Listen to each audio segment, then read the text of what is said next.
नमस्कार दोस्तों, आपका किड्स क्लब चैनल में तहे दिल से स्वागत है। चलो हम आपको ले चलते हैं एक और नई कहानी की तरफ। लेकिन उससे पहले आप हमारे किड्स क्लब चैनल को सब्सक्राइब कर दे व बेल आइकन को दबा कर रखें ताकि हमारी वीडियो आप सबसे पहले आप देख सके। यह कहानी एक लकड़हारे व कबूतर के बारे में है। एक पहाड़ी के ऊपर विक्रमपुर नाम का छोटा सा राज्य था, जहाँ का राजा ईमानदार और कर्तव्यनिष्ठ एक लकड़हारा रहता था, जिसके पास एक पालतू कबूतर था। कबूतर बहुत ही होशियार था। राज्य की जनसंख्या कम होने के कारण लगभग सभी उस कबूतर के हुनर से परिचित थे। लकड़हारे ने अपनी दी हुई शिक्षा की बदौलत कबूतर को राज्य का सर्वश्रेष्ठ संदेशवाहक बना दिया था। कबूतर राज्य के अंदर एक दूसरे के संदेश पहुंचाने का काम किया करता था, जिससे लकड़हारे का थोड़ी आमदनी हो जाती थी। एक दिन राजा को लकड़हारे के कबूतर के कारनामों के बारे में पता चला। राजा ने लकड़हारे को राज्य में पेश करने का आदेश दिया। राजा का आदेश मिलते ही कुछ ही घंटों में सैनिक लकड़हारे को उसके कबूतर के साथ राज्य में ले जबरदस्ती लाए जाने पर लकड़हारे को राजा पर नाराजगी होती है, लेकिन वह राजा से कुछ कहने की हिम्मत नहीं जुटा पाता। राजा लकड़हारा से कहते हैं कि मैं तुम्हारे कबूतर को इस राज्य का शाही कबूतर बनाना चाहता हूँ। कहो, तुम अपने कबूतर की क्या कीमत लेना चाहते हो? लकड़हारे को राजा का प्रस्ताव उलझन में डाल देता है, क्योंकि यदि वह राजा को अपना कबूतर देने से मना करता तो राजा नाराज हो सकते हैं, और यदि ऐसा हुआ तो लकड़हारे का राज्य में रहना मुश्किल हो जाएगा। लकड़हारा संकोच में राजा को अपना कबूतर देने के लिए मान जाता है, लेकिन वह इसके बदले कोई भी धनराशि लेने से इनकार कर देता है। वह कहता है कि यह कबूतर ही मेरी दुनिया है, और यदि आप इसे ही ले रहे हो तो मेरे लिए कोई भी चीज़ मूल्यवान कैसे होगी? राजा ईमानदार और अपनी जनता से प्यार करने वाला था, इसलिए उसे लकड़हारे की बात सुनते ही अपने स्वार्थ का चेहरा नजर आ जाता है।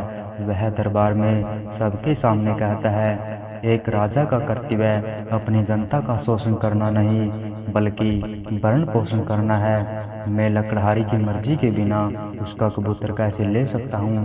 राजा तुरंत अपने सैनिकों को आदेश देता है कि लकड़हारे को बाइज्जत उसके कबूतर के साथ कुछ उपहार देकर विदा किया जाए। लकड़हारा राजा के इस फैसले से खुश हो जाता है और राजा की जय जयकार लगाने लगता है। राजा ने अपनी जनता के प्रति प्रेम और समर्पण का एक अनोखा उदाहरण प्रस्तुत किया था, जिससे जनता के बीच में राजा ने इस फैसले की चर्चाएं होने लगती है। सभी राजा को महान बताने में लगे हुए थे, लेकिन वही एक विक्रमपुर में हमले की तैयारी करने में जुटा हुआ था। विक्रमपुर के राजा इस बात से बिल्कुल बेखबर थे, क्योंकि उन्होंने हमेशा सभी राजाओं से मित्रतापूर्ण व्यवहार किया था। उनकी नीति किसी भी राज्य को नुकसान पहुंचाने की नहीं थी। एक दिन पहाड़ी से नीचे उतरकर लकड़ी काटने के लिए जंगल पहुंचता है। उसकी नज़र बहुत से घोड़ों पर पड़ती है। घोड़े पेड़ों में रस्सियों की सहायता से बंधे हुए थे। लकड़हारे को यह नज़ारा काफी अजीब लगता है, इसलिए यह धीरे धीरे आगे बढ़ता है। तभी उसे कुछ लोग जंगल में आग जलाकर बैठे हुए दिखाई देते हैं। लकड़हारे को इन लोगों पर शक हो जाता है, क्योंकि यह जंगल विक्रमपुर के इलाके में आता था और इन लोगों को वेशभूषा एकदम अलग थी। लकड़हारा उन्हें छुपकर देख ही रहा था। एक व्यक्ति लकड़हारे को पीछे से आकर पकड़ लेता है और उसे घसीटते हुए सभी के बीच ले जाकर लकड़हारा काफी डर जाता है। वह जोर जोर से चीखने लगता है। तभी एक सैनिक लकड़हारे की चुप करवाते हुए कहता है कि तुम चीखना बंद करो और हमें यह बताओ कि हम विक्रमपुर में कब्जा कैसे कर सकते हैं। सैनिक के इस प्रश्न से लकड़हारे को सारी बात समझ में आ जाती है। वह अपने राज्य के प्रति वफादार नागरिक था। वह अपने राज्य को अपनी आंखों के सामने गुलाम बनते नहीं देख सकता था।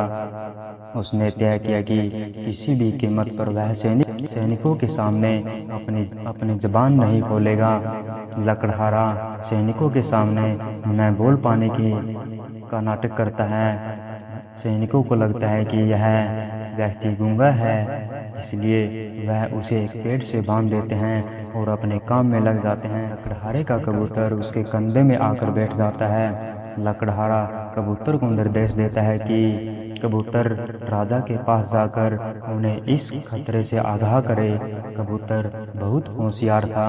वह तुरंत उड़ते हुए राजा के पास पहुंच जाता है। राजा बैठे हुए थे।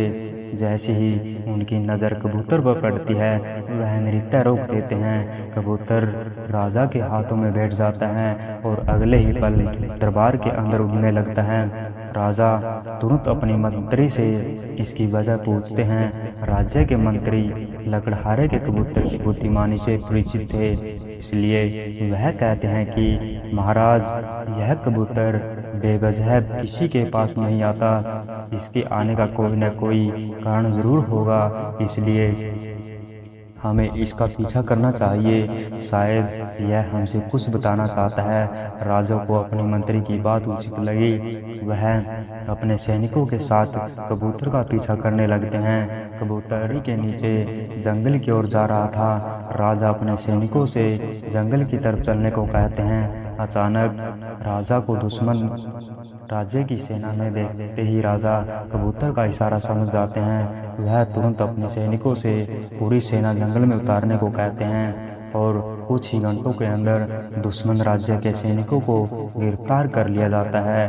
विक्रमपुर के सैनिकों को जैसे ही लकड़हारा दुश्मनों के चंगुल में दिखाई से बताते हैं कि यह तो अपने राज्य का ही नागरिक है और यह कबूतर भी इसी का है। हालांकि राजा पहले चुके थे, इसलिए वह उसे पहचान लेते हैं। राजा लकड़हारे वफादारी से खुश होकर उसे अपने राज्य का सम्मानीय नागरिक घोषित कर देता है और उसके कबूतर को बहादुर सैनिक का दर्जा दिया जाता है, जिससे दोनों का जीवन बदल जाता है।